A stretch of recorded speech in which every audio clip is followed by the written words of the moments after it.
लिख लिया? चलिए, तो एक बार जो है इसको मैं फिर से क्विक रिकैप कर देता हूँ, सुन लो। सॉल्यूशन तीन तरह के हो गए। सॉल्यूशन में दो चीजें थी। कौन कौन सी चीजें थी? सॉल्यूट और सॉल्वेंट। सॉल्यूट और सॉल्वेंट। सॉल्यूट किसको बोला हमने? Lesser in quantity. और सॉल्वेंट किसको बोला? Which is higher in quantity, उसको हमने बोला सॉल्वेंट। सॉल्यूट को, सॉल्यूशन को पार्टिकल की साइज के बेस पे, कि पार्टिकल का साइज क्या है, उसकी बेस पे हमने सॉल्यूशन को तीन पार्ट में डिवाइड किया। कौन कौन से तीन पार्ट में? ट्रू सॉल्यूशन, कोलॉइड और सस्पेंशन। तो ट्रू सॉल्यूशन किसको बोला गया? जिसमें सॉल्यूट पार्टिकल का साइज लेस देन 1 नैनोमीटर हो, उसको बोला जाएगा ट्रू सॉल्यूशन। जिसमें सॉल्यूट पार्टिकल का साइज 1 से लेकर के 100 नैनोमीटर के बीच में हो, उसको क्या बोलेंगे? Colloidal solution. और अगर सॉल्यूट पार्टिकल का साइज मोर देन 100 नैनोमीटर हो, तो उसको हम लोग क्या बोलेंगे? सस्पेंशन बोलेंगे। अच्छा, तीनों को अच्छे से समझने के लिए हम एक काम और कर सकते हैं। क्या कर सकते हैं? हम तीनों का एक एक एग्जांपल ले लेते हैं। ठीक है, तीनों का एक एक एग्जांपल ले लेते हैं, तो हमें और भी अच्छे से क्लियरली समझ में आए। एक काम करते हैं, हम ट्रू सॉल्यूशन का एक एग्जांपल ले लेते हैं। ट्रू सॉल्यूशन का सबसे कॉमन एग्जांपल है वाटर प्लस, आप ऐसा सोचो कि पानी प्लस शुगर का एक सॉल्यूशन है। ठीक है, वो हो गया ट्रू सॉल्यूशन। कोलॉइडल सॉल्यूशन का एक एग्जांपल ले लेते हैं। वाटर में हमने मिला दिया थोड़ा सा मिल्क या फिर इंक, पानी में थोड़ा सा इंक मिला दिया, ये या मिल्क मिला दिया, ये बन गया कोलॉइडल सॉल्यूशन। सस्पेंशन बनाने के लिए हमने क्या किया? पानी में मिला दिया या फिर सॉइल, ये बन गया सस्पेंशन। अब देखो, तीनों का एग्जांपल आपके सामने है, तीनों आपको क्लियरली पता है कि तीनों कैसा किस तरह का सॉल्यूशन बनाते हैं। तो सॉल्यूशन में, ट्रू सॉल्यूशन में सॉल्यूट पार्टिकल, पानी और चीनी को देखो, पानी और चीनी को अगर हम प्रॉपर मिक्स करते हैं तो इसका पार्टिकल साइज इतना छोटा होता है कि we can not see it by naked eye. You can not differentiate between the particles, है ना? डिफरेंशिएट नहीं कर सकते हो कि ये पानी का पार्टिकल है, ये शुगर का पार्टिकल है। नेकेड आई से तो बिल्कुल अलग दिखेगा भी नहीं। कोलॉइडल सॉल्यूशन की बात करें तो कोलॉइडल सॉल्यूशन उसको बोला गया जिसमें सॉलिड पार्टिकल का साइज जो है 1 to 100 नैनोमीटर के बीच में हो। अब पानी में जैसे मिल्क मिला दिया, तो पानी और मिल्क अलग अलग हमें नहीं दिखेगा नेकेड आई से, लेकिन अगर आप माइक्रोस्कोप से देखो तो आपको बिल्कुल अलग अलग दिखेगा। ये पानी का पार्टिकल, ये मिल्क का पार्टिकल बिल्कुल अलग अलग दिखेगा। क्यों? क्योंकि microscope can see this size, इसलिए हमें ये पार्टिकल अलग अलग दिखता है। अब अगर हम सस्पेंशन की बात करें, जैसे वाटर प्लस सैंड या वाटर प्लस ऑयल, अब यहाँ पे सॉल्यूट पार्टिकल का साइज जो है that more than 100 nanometre, that is in the visibility of our eye. हम लोग अब अपने नेकेड आई से भी देख सकते हैं इसको। पानी में अगर सैंड मिला दिया तो सैंड को अलग, और पानी को हम लोग वहां पे देख सकते हैं कि there is the physical boundary, ये पार्टिकल सैंड का है या ये पार्टिकल चॉक पार्टिकल है, ये पार्टिकल सॉइल का पार्टिकल है। हम लोग इजीली अलग अलग उसको देख सकते हैं क्योंकि उसका पार्टिकल साइज जो है that is more than 100 nanometre. Next हमने अभी देखा टिंडल इफेक्ट। टिंडल इफेक्ट क्या होता है? तो टिंडल इफेक्ट क्या होता है, इसको समझने के लिए हमने जो एग्जांपल दिया, जैसे कोई डार्क रूम में कहीं से सन की लाइट एंटर कर रही है, सन की बीम एंटर कर रही है, तो आपने ये देखा कि सन की बीम जब एंटर करती है तो उसमें डस्ट पार्टिकल्स मूव करते हुए नजर आते हैं नजर, देखा ये सबने? yes, या फिर कोई डेंस फॉरेस्ट में चले जाओ तो उसमें भी कहीं से सनलाइट अगर एंटर कर रही हो तो वहां पे भी आपको ये फेनोमेनन दिखेगा। तो यहाँ पे जो डस्ट पार्टिकल्स नजर आते हैं, वो डस्ट पार्टिकल क्या करता है कि सन की जो लाइट आ रही है उसको चार डायरेक्शन में स्कैटर कर देता है, बिखेर देता है। This scattering of beam of light when it strikes the microscopic particle present in its path, this bouncing back of light in various direction, this scattering is called as what? Tyndall effect. Tyndall effect होने के लिए solute particle का size must be more than 1 nano, तभी वो Tyndall effect show कर सकता है। अगर लेस देन 1 नैनोमीटर हुआ तो कभी वो टिंडल इफेक्ट शो नहीं कर सकता। ओके, तो अगर हम इस तीनों सॉल्यूशन, ये जो तीनों सॉल्यूशन आपके सामने है, इस तीनों सॉल्यूशन को एक ग्लास में लेकर के एक साइड से हम टॉर्च जलाएं, समझ में आया क्या बोला मैंने? ये तीन सॉल्यूशन ले लिया एक ग्लास में और इसमें तीनों में क्या क्या एक साइड से टॉर्च जलाया। अब आप लोग सोच के बताओ किसमें टॉर्च की जो लाइट है उसकी पाथ विजिबल होगी? कोलॉइडल में विजिबल होगी, because that will scatter the beam of light. Colloid में भी विजिबल होगी, इट विल आल्सो स्कैटर। लेकिन पानी और चीनी में अगर मिलाए तो दिखाए तो वहां पे नहीं होगा विजिबल, वहां पे पास दिखेगी। यहाँ पे और यहाँ पे पास बिल्कुल क्लियरली विजिबल। समझ में आ गया सबको? क्लियर? कोई कंफ्यूजन किसी को यहाँ तक में? कोई क्वेश्चन रेलेवेंट? अब हम लोग ट्रू सॉल्यूशन, कोलॉइड और सस्पेंशन को डिफरेंशिएट करें। हम डिफरेंट पैरामीटर्स हम लोग इसको डिफरेंशिएट करेंगे। अब कर दो इतना को। अच्छा, और किसी को ऑनलाइन में वाले बच्चों को किसी का कोई कंफ्यूजन है, कोई क्वेश्चन? चलिए, तो एक 4 कॉलम बनाएंगे।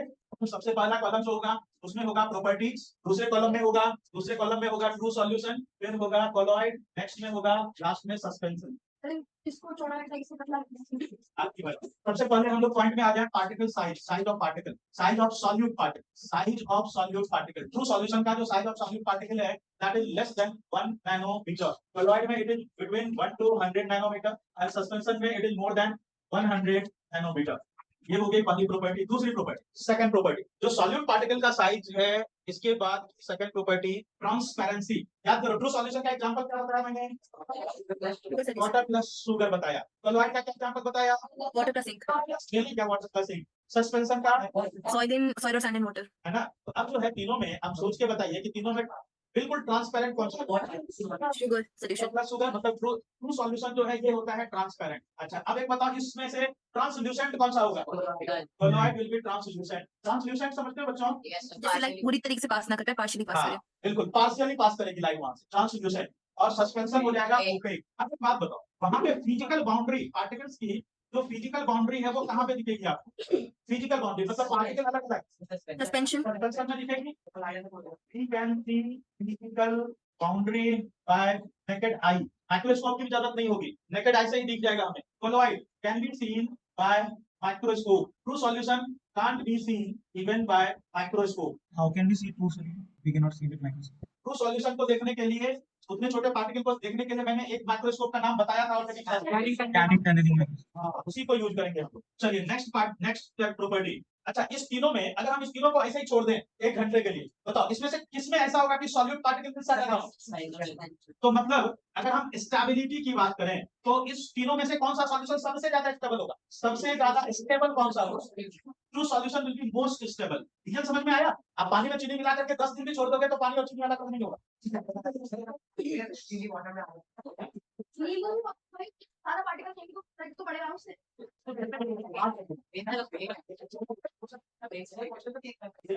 ये सबसे पहले ये बताया नॉट स्टेबल। और कोलॉइड क्या होगा? स्टेबल है बट इतना ज्यादा स्टेबल नहीं है। स्टेबल है बट इससे ज्यादा स्टेबल ट्रू सॉल्यूशन। चलिए अब नेक्स्ट पॉइंट टिंडल इफेक्ट। किसमें होगा Tyndall effect? It will not show Tyndall effect. एक बार मैं ट्राई करूं और किसको फीड करूं आखिरी बार। तो colloid will show Tyndall effect and suspension will also show Tyndall effect, दोनों शो करेगा। चलिए स्टेबिलिटी की बात किया तो हमने true solution is the most stable solution, colloid is comparatively कम होगा, सस्पेंशन तो बिल्कुल ही स्टेबल नहीं होगा। ओके नेक्स्ट पॉइंट है इस तीनों में से अगर हम फिल्टर पेपर से पास करने की कोशिश करें तो फिल्टर पेपर होता है ना, फिल्टर पेपर नहीं अगर अवेलेबल हो तो हम टिश्यू पेपर से भी काम चला लें एक ही बार। तो इसमें से कौन कौन सी चीजें, कौन कौन सा सॉल्यूशन, देखो तो कौन कौन सा सॉल्यूशन फिल्टर पेपर जब हम बोले तो आप टिश्यू पेपर की तरह इमेजिन करो। कौन कौन सी चीजें पास हो जाएगी? पास हो जाएगा सॉल्यूशन। सस्पेंशन का जो सॉल्यूट होगा वो पास नहीं है ना, समझ में आया? पानी में अगर दूध मिला दो और उसको टिश्यू पेपर से पास करने की कोशिश करो आराम से पास हो जाएगा है ना। लेकिन पानी में अगर सॉइल मिक्स हो, चॉक पाउडर मिक्स हो, सैंड मिक्स हो, ये सब चीजें सैंड चॉक पाउडर वो सब सॉल्यूट वहीं पे ऊपर में ही रुक जाए। तो अगर हम फिल्टर पेपर से पास करने की कोशिश करें, फिल्टर पेपर टेस्ट, तो true solution solute pass through pores of filter paper. Solution will pass through pores of filter paper. Filter paper क्या, इसका जो पोर का साइज होता है, साइज ऑफ पोर ये होता है लगभग 100 नैनोमीटर के आसपास। लगभग कितने नैनोमीटर? 100 नैनोमीटर के आसपास, लगभग ऑलमोस्ट इक्वल टू। इसका इस साइन का मतलब होता है ऑलमोस्ट इक्वल। तो लगभग ये 100 नैनोमीटर के आसपास होता है। ट्रू सॉल्यूशन में देखो तो सॉल्यूट पार्टिकल तो 1 नैनोमीटर वो तो आराम से पास कर जाएगा, 1 नैनोमीटर से भी छोटा होता है, ये तो आराम से पास कर जाएगा। कोलॉइड में भी क्या पढ़ा आपने? 1 to 100 नैनोमीटर, वो भी आराम से पास कर जाएगा। क्या पास नहीं करेगा? सस्पेंशन। तो सस्पेंशन में सॉल्यूट वहीं पे रुक जाएगा, नहीं कर सकते। Solute pass through pores of filter paper, it can easily B filter paper. इस तीनों में होमोजेनस कौन होगा, हेटेरोजेनस कौन होगा? ट्रू सॉल्यूशन क्या होगा? होमोजेनस। और कोलॉइड क्या होगा? True solution will be homogeneous. Homogeneous किसको बोलते हैं? Homogeneous So composition throughout uniform हो. हाँ यूनिफॉर्मिटी। तो ये होमोजेनस यूनिफॉर्म है। और सस्पेंशन क्या है? हेटेरोजेनस। जीनियस नहीं, बड़ा जीनियस। देखो एक छोटी सी कहावत है, we are always the average of the 5 peoples that we live with. We are always the average of 5 peoples that we live with. तो जिसके साथ रहोगे तो उसी का तो गुण आएगा ना। ये तो कॉमन सी बात है, ये तो कोई ऐसी बात। ब्रिलियंट बच्चे के साथ रहोगे तो उसी तरह की थिंकिंग बनेगी, पागल के साथ रहोगे तो वैसा ही बनेगा। कोलॉइड में क्या होता है? Colloid looks homogeneous but actually it is heterogeneous. दिखने में, नेकेड आई से दिखने में हमें कैसा दिखता है? होमोजेनस, लेकिन एक्चुअली ये क्या है? हेटेरोजेनस। यही पॉइंट लिखना है, इसमें ध्यान रखना। Colloid looks homogeneous but actually it is heterogeneous. It looks homogeneous through naked eye, actually it is heterogeneous. तो ये हो गया बच्चों ट्रू सॉल्यूशन, सस्पेंशन और कोलॉइड के बीच का डिफरेंस। क्या सबको क्लियर है?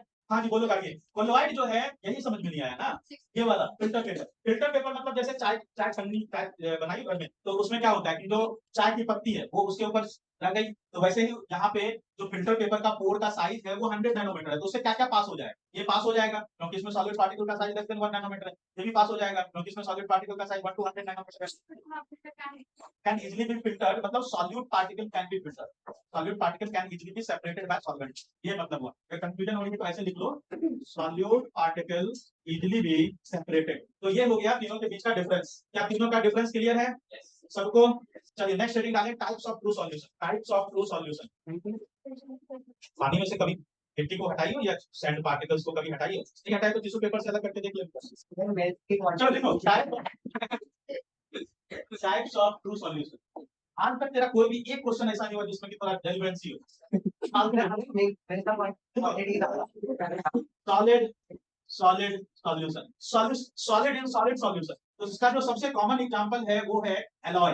एलॉय में मेटल को मेटल के साथ या मेटल को नॉन मेटल के साथ हम लोग सॉल्यूशन बनाते हैं, ठीक है। एलॉय को जैसे स्टील, स्टील में क्या करते हैं, आयरन को में मिक्स करते हैं, क्या, कार्बन, कार्बन भी सॉलिड है और आयरन भी सॉलिड है, दोनों सॉलिड हो गया, क्या बना, एलॉय बन गया। तो स्टील जो है that will be the example of solid in solid solution. Steel, iron plus carbon, solid in liquid solution, और salt liquid in liquid, liquid in liquid. देखो सॉल्यूशन का क्राइटेरिया क्या होना चाहिए, solid particle must be less than 1 nanometre. तो liquid in liquid, इसका क्या example हो सकता है, जैसे आपने वाटर में मिक्स कर दिया विनेगर, जैसे डिफरेंट फ्रूट के जूसेस मिला रहे हो, डिफरेंट फ्रूट के जूस मिला रहे हो, तो सब लिक्विड के फॉर्म में है, एक लिक्विड को दूसरे लिक्विड के साथ मिक्स कर दिया, तो ये हो गया liquid in liquid solution. Gas in liquid, gas in liquid, carbonated drink, जितने भी कोल्ड ड्रिंक्स होते हैं उसमें क्या होता है, गैस ही तो होता है लिक्विड में, gas in liquid, carbonated drink, soda water, gas in gas, air, कई सारे गैसेज एक साथ हैं।